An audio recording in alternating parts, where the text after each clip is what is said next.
नमस्कार दोस्तों, SGM education रे यूट्यूब चैनल पर आपका हार्दिक स्वागत है। जैसा कि फर्स्ट ग्रेड, सेकंड ग्रेड और रीट भर्ती परीक्षा के लिए जो अपना स्पेशल बैच चल रहा था उसमें हम पढ़ रहे हैं काव्य शास्त्र। और जैसा काव्य शास्त्र है कि हम सबको विदित है कि आपके फर्स्ट ग्रेड, सेकंड ग्रेड और रीट भर्ती परीक्षा में भी भाषा विज्ञान या शिक्षण विधियों से जो प्रश्न आते हैं वो आपके अलंकार है, रस है, छंद आदि से जुड़े होते हैं। तो उसी बेसिस पर, उसी आधार पर हम पहले यहाँ व्याकरण और काव्य शास्त्र पढ़ रहे हैं, जो आपको रीट में भी सेकंड ग्रेड और फर्स्ट ग्रेड सभी में अनिवार्य रूप से पूछे जाते हैं इनके प्रश्न और आती है। तो सभी आप विस्तृत रूप से पढ़े। कोई समस्या है तो कमेंट से बताएं। अपने मित्रों को लाइक, शेयर और सब्सक्राइब जरूर करें। देखिए, हमारा जो काव्य शास्त्र का इस समय टॉपिक चल रहा है वो हम पढ़ रहे हैं काव्य दोष।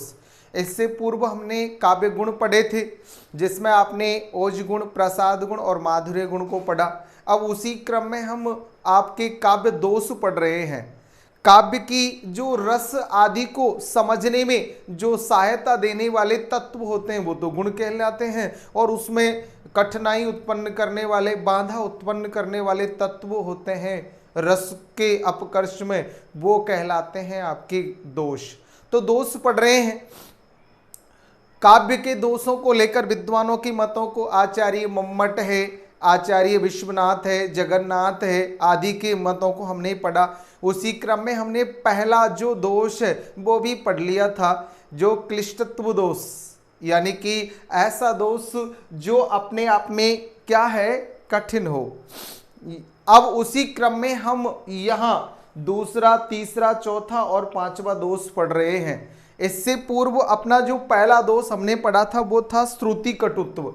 पहला दोष कौन सा था? श्रुति कटुत्व, यानी जिसमें हमने पढ़ा कि कानों से सुनने पर जो ऐसे शब्दों का या कठोर वर्णों का प्रयोग करे जो कानों को चुभे, तो वो श्रुति कटुत्व दोष के तहत आते हैं। अब उसी क्रम में हम यहाँ दूसरा दोष पढ़ते हैं, च्युत संस्कृति दोष।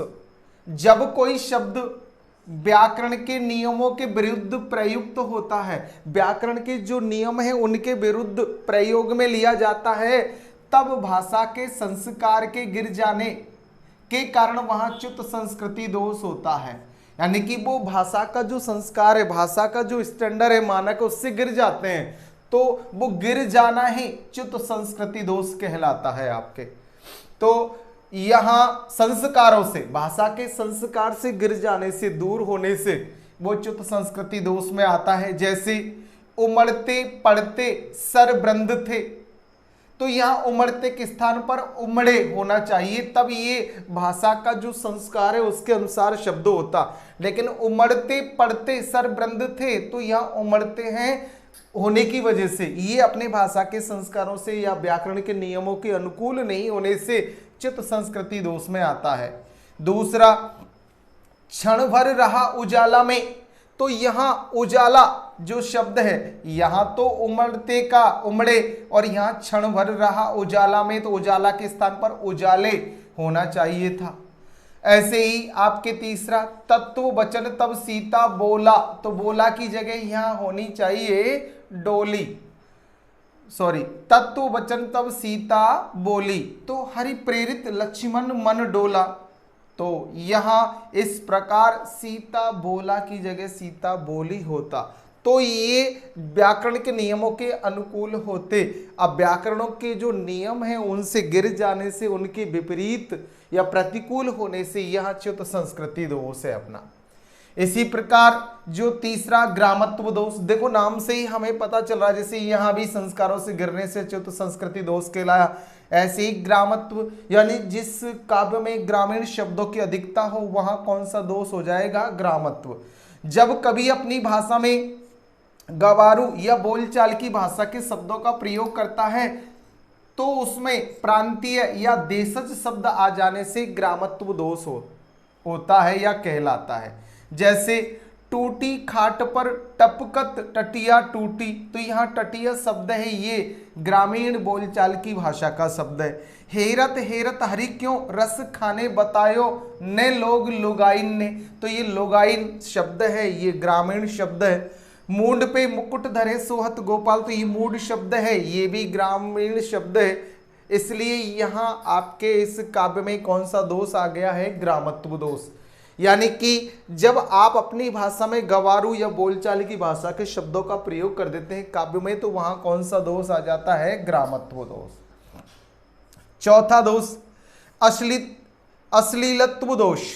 जब कभी घृणास्पद, लज्जास्पद या अमंगल सूचक शब्दों का प्रयोग कर देता है काव्य में, जिसमें काव्य में फूहड़पन और भद्दापन आ जाता है, वहां अश्लीलत्व दोष होता है। यानी कवि द्वारा घृणास्पद, लज्जास्पद, अमंगल सूचक शब्दों का प्रयोग कर दिया जाए तो काव्य में फूहड़पन या भद्दापन आ जाता है। जैसे लगे थूक कर चाटने, अभी अभी श्रीमान, यह थूक कर चाटना, ये घृणास्पद या लज्जास्पद शब्द है, तो इनका प्रयोग होने से यहाँ अश्लीलत्व दोष होगा।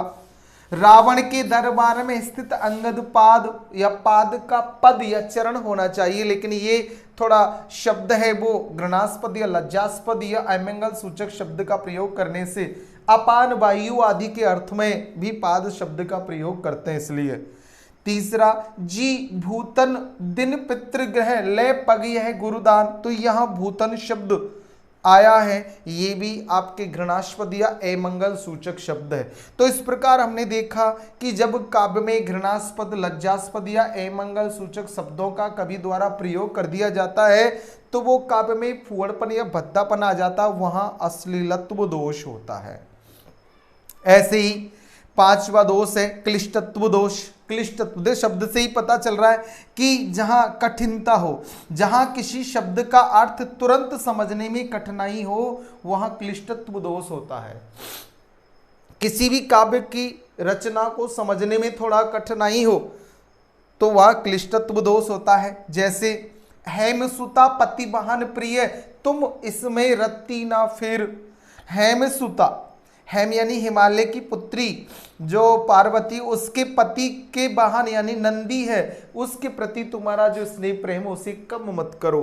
तो यहाँ इस प्रकार इसे समझने में थोड़ा कठिनाई हो रही, इसलिए क्लिष्टत्व दोष है। ऐसे ही दूसरा सारंग ले सारंग चलो, सारंग पूंग्यो आए, सारंग सारंग में दियो, सारंग सारंग माए। तो यहाँ सारंग शब्द जो कि आपके इस रचना में 7 बार आया इस पद में, सभी का अलग अलग। सारंग ले, सारंग यानी घड़ा लेकर, सारंग यानी स्त्री चलती है तभी सारंग पूंग्यो आया था, तो बादल घिर आते हैं। सारंग सारंग में दियो, तब स्त्री अपने वस्त्रों को घड़े में रखती है, सारंग सारंग माँ, और स्त्री सागर के मध्य चली जाती है। तो यहाँ हर सारंग का अलग अलग अर्थ प्रयोग हुआ है जो कठिनता से समझ में आता है, इसलिए यहाँ क्लिष्टत्व दोष होता है। इसी लंकापुरी पति को जो भ्राता तासु नहीं आवती, लंकापुरी, लंका के जो पति यानी स्वामी रावण है और उसके भाई कुंभकर्ण को जो तासु नहीं आवती निद्रा, यानी कि नींद नहीं आती है, निद्रा के प्रति उसका स्नेह नहीं है ऐसा यहाँ समझने में थोड़ा कठिनाई होती है कि किसके बारे में कहा जा रहा है, इसलिए यहाँ क्लिष्टत्व दोष होता है। तो हमने देखा कि काव्य के जो गुण 3 हैं जबकि दोष अधिक होते हैं, तो उसी आधार पे हमने सबसे पहले श्रुति कटुत्व दोष, जो सुनने में कठोर वर्णों का प्रयोग हुआ हो काव्य में तो वहां श्रुति कटुत्व दोष होता है, जो पढ़ा। दूसरा च्युत संस्कृति दोष, जिसमें व्याकरणिक नियमों के प्रतिकूल शब्दों का प्रयोग किया जाए, वहां च्युत संस्कृति दोष होता है। ग्रामत्व दोष, जहां कभी काव्य में ग्रामीण शब्दों का प्रयोग करें तो वहां ग्रामत्व दोष होता है। अश्लीलत्व दोष, जब कभी अपनी रचनाओं में कुछ भद्दे या फुअड़ शब्दों का प्रयोग कर देता है तो वहां आपके अश्लीलत्व दोष होता है। और अंततः क्लिष्टत्व दोष, जिसमें यानी कवि द्वारा काव्य में ऐसे कठिन शब्दों का प्रयोग किया जाए जिनका अर्थ समझने में कठिनाई हो, तो वहां आपके क्लिष्टत्व दोष होता है। तो मित्रों, अभी जो हमने पढ़ा उसमें कोई भी समस्या है या पूर्व की कक्षाओं में पढ़ा उसमें कोई दिक्कत है तो आप कमेंट से बताएं और उसका समाधान पाएं। अपने मित्रों को लाइक, शेयर और सब्सक्राइब जरूर करें, और कोई दिक्कत है तो हमें बताएं, आप भी सब्सक्राइब करें। अच्छा पढ़े, आगे बढ़े। धन्यवाद।